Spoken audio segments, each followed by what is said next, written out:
저쪽으로 안 보이니까 저쪽으로 가죠.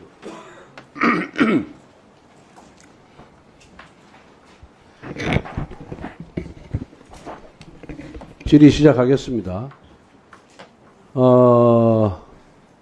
우리 오늘 이 이재명 대표의 응급 닥터 헬기 이송 문제와 관련한 국민권익위 결정과 관련해서 오늘 여야 의원들의 질문이 집중될 것이다. 이렇게 예상을 했어야 되고, 예상을 했으면은 국민권익위원장과 또 사무처를 대표하는 부위원 정승윤 부위원장께서 여기에 대해서 철저한 준비를 해서 여러분들이 어떠한 경위로 그런 결정을 내렸는지, 결정의 근거는 뭔지, 이 부분에 대해서 모든 국민들이 이해할 수 있게끔 답변을 해야 되는데, 오늘 보면은 준비가 제대로 안 돼 있어요, 지금. 권익위원장부터. 그리고 정승윤 부위원장은 법률가로서 법률가가 알 수 있는 얘기만 하고 있는 거예요. 그런데 지금 이 질의응답 과정이 일반 국민들이 보고 있는 상황입니다. 그러면 일반 국민들이 이해할 수 있게끔 여러분들은 법 규정을 다 알지만 일반 국민들은 법 규정을 몰라요. 그러면 그 법 규정이 어떻게 돼 있고, 이 규정이 이렇게 돼 있고, 이렇게 해서, 이렇게 해석해서 이렇게 된다. 소상하게 얘기해야 국민들이 바라보고 이해를 갈 텐데, 전혀 국민들이 쉽게 이해할 수 있을 정도로 답변을 오늘 못하고 있어요. 여러분들이 어떻게 정부는 아니죠, 권익위가. 대표해서 나왔는 건지 잘 이해하기가 어렵습니다. 다음부터는 철저하게 준비해서 답변을 하고, 여러분들이 죄인이나 범죄자가 아니에요.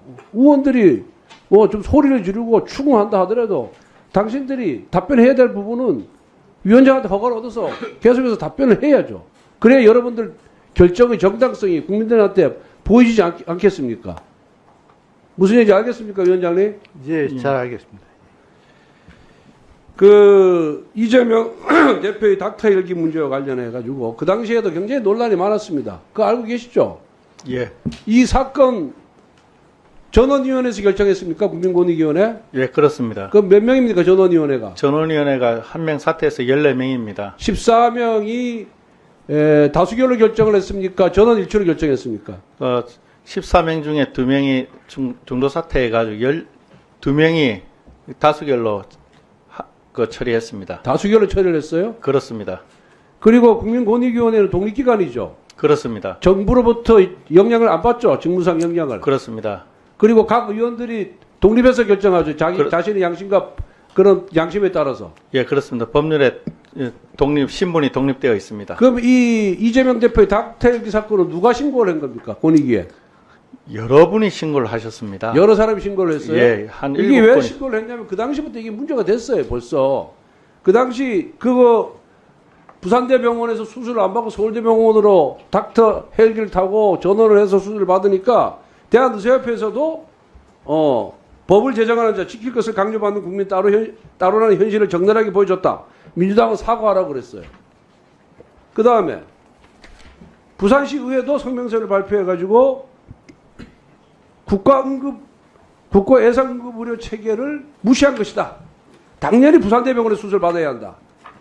그리고 이렇게 얘기했어요. 그리고 민주당 스스로가 입법을 추진한 지역의사제, 지방공공의대 설립, 이 민주당의 주장이 얼마나 허황된 것을 이 사건 하나로 보여준 것이다.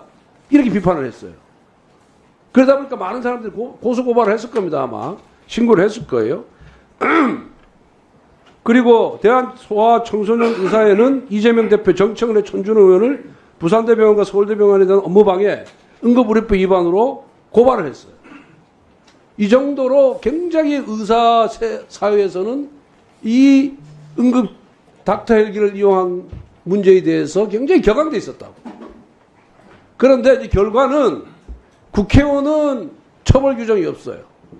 공무원 행정강령의 그런 적용을 받지 않다 보니까 특혜를 받았는데, 특혜를 받은 사람은 이재명 대표인데, 특혜를 준 사람만 이게 지금 징계를 해야 되는 이런 꼴이 되다 보니까 여기에 대해서 국민들의 반발이 굉장히 많습니다. 오늘 나온 언론에 보면은 부산대병원 교수는 해당 사건은 이재명의 서울대병원 헬기라는 사건인데 정작 이재명 전 대표의 징계 대상을 비껴간 건 기막힐 노릇이다. 권력자의 청탁을 막고자 하는 게 김영란법 취지 아니냐? 천모 의원이 서울대병원 응급의학과 교수에게 이 대표의 전호를 부탁한 건 국회의원이 공격적이지 않은 사유로 제3의 고충면을 전달한 사례다. 마땅히 처벌해야 된다. 이렇게까지 또 비판을 하고, 일반 국민에게 상상할 수도 없고 개인적인 전화 통화만으로 환자를 전환했는데 환자와 보호자 측이 아닌 의사와 소방대의 책임을 지게 하는 건 권익위가 너무 정치적으로 판단한 것이다. 힘 있는 정치인에게 면죄부를 준 것이다. 의사와 소방대원을 징계할 거면 이재명 전 대표, 천준호 전 비서실장에도 똑같은 징계를 내렸어야 한다. 이렇게 언론에 지금 많은 비판들이 지금 나오고 있는 겁니다. 그러면은 여러분들은 이제 이 출동 과정에서 진료를 한 의사가 요청이 아니고 진료와 관계없는 사람이 요청해가지고 대타해가지고 지금 징계 대상이 된다는 거 아니에요, 그죠? 그렇습니다. 그러면은 여러분들이 국민적 여론은 국회의원도 공직자로서 행동강령의 적용을 받아야 된다. 이게 지금 이 사건의 국민적 여론이에요. 그럼 여러분들이 이 조사 결과 이렇게 됐으면은 입법 청원을 하든가 입법 요청을 해야죠. 국회의원도 여기 포함될 수 있도록 해달라. 그런 논의는 안 해봤어요. 전원위에서 그까지 논의하지 않았습니다. 다만 그런 주장이 있었습니다. 그래서 결국은 신고가 들어와서 그 소위 말해서 규정 위반으로 징계 통보는 하긴 했지만은 과연 이 사람들을 처벌할 가치가 있느냐? 특혜를 받은 사람도 처벌할 규정이 없는데 이 사람만을 처벌하는 거는 너무 가혹한 것이 아니냐 하는 것이 국민 여론이니까 그 점에 대해서 권익위에서 그분들에 대해서 선출할 수 있는 방안이 뭔지를 한번 강구해 주시기 바랍니다. 예, 알겠습니까? 예. 이상입니다. 예, 수고하셨습니다.